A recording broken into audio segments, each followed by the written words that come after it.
அதிகாரம் மக்கட்பேறு. குறள் எண் 70. மகன் தந்தைக்கு ஆற்றும் உதவி இவன் தந்தை என்னோற்றான் கொல் எனும் சொல்.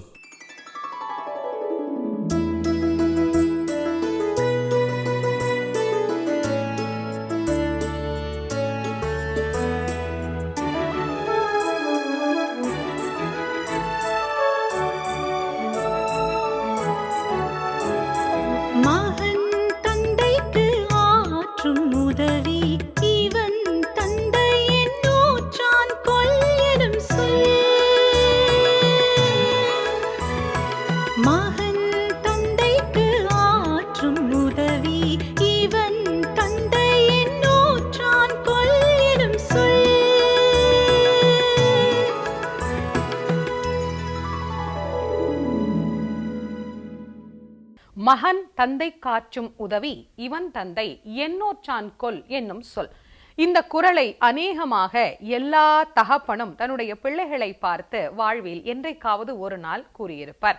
இந்த பார்ப்பா வள்ளுவர் சொல்லி இருக்கிறார். வள்ளுவர் இந்த திருக்குறளில் சொல்லுகிற போதே மிக அழகாக பயன்படுத்துகிறார். மகன் தந்தைக்கு ஆற்றும் உதவி இவன் தந்தை என்னோற்றான் கொல் என்னும் சொல். இதுக்கு பொருள் வேணுமா?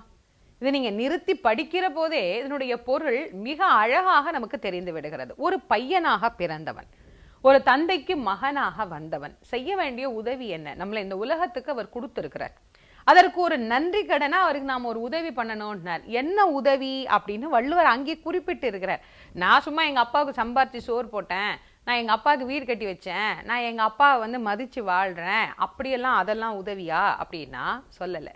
அதெல்லாம் சொல்லலை. நீ எவ்வளவு கோடி கோடியா சம்பாரிச்சு உங்க அப்பாவுக்கு நீ கொடுத்தீனாலும் ஒரு 4 பேர் இருக்கிற சபையில என்னுடைய மகன் என்று மார்த்தட்டி கொள்ளுகிற அளவுக்கு பெருமைப்படக்கூடிய செயல்களை செய்பவனாக இருக்க வேண்டும். இதுதான் வள்ளுவர் கூறக்கூடிய ஒரு மகனினுடைய இயல்பு.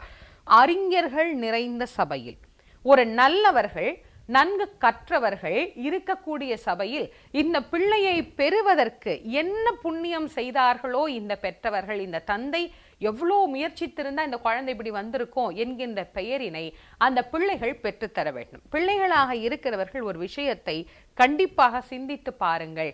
எந்த விதமான எதிர்பார்ப்பும் இன்றிதான் பெற்றவர்கள் நம்மை இந்த உலகிற்கு தருகிறார்கள்.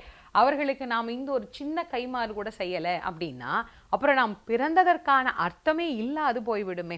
ஒரு சின்ன உதவி, ஒரே ஒரு சின்ன உதவின்னு தான் வள்ளுவர் கேட்கிறார். அதை கூட அவர் என்ன தெரியுமா வார்த்தையை போட்டார்? உதவின்னு தான் சொன்னார். கடமைன்னு வள்ளுவர் நமக்கு சொல்லலை. உதவி, உன்னால ஆன ஒரு உதவிப்பா, உன் தகப்பனுக்கு மனம் குளிரும்படியாக. அந்த மனம் குளிர்வடைந்தாலே பெற்றவர்கள் பெற்றபோது அடைந்த மகிழ்ச்சியை விட அதற்கு பிறகு அதிகமான மகிழ்ச்சியை அவர்களால் பெற்றுக்கொள்ள முடியும்.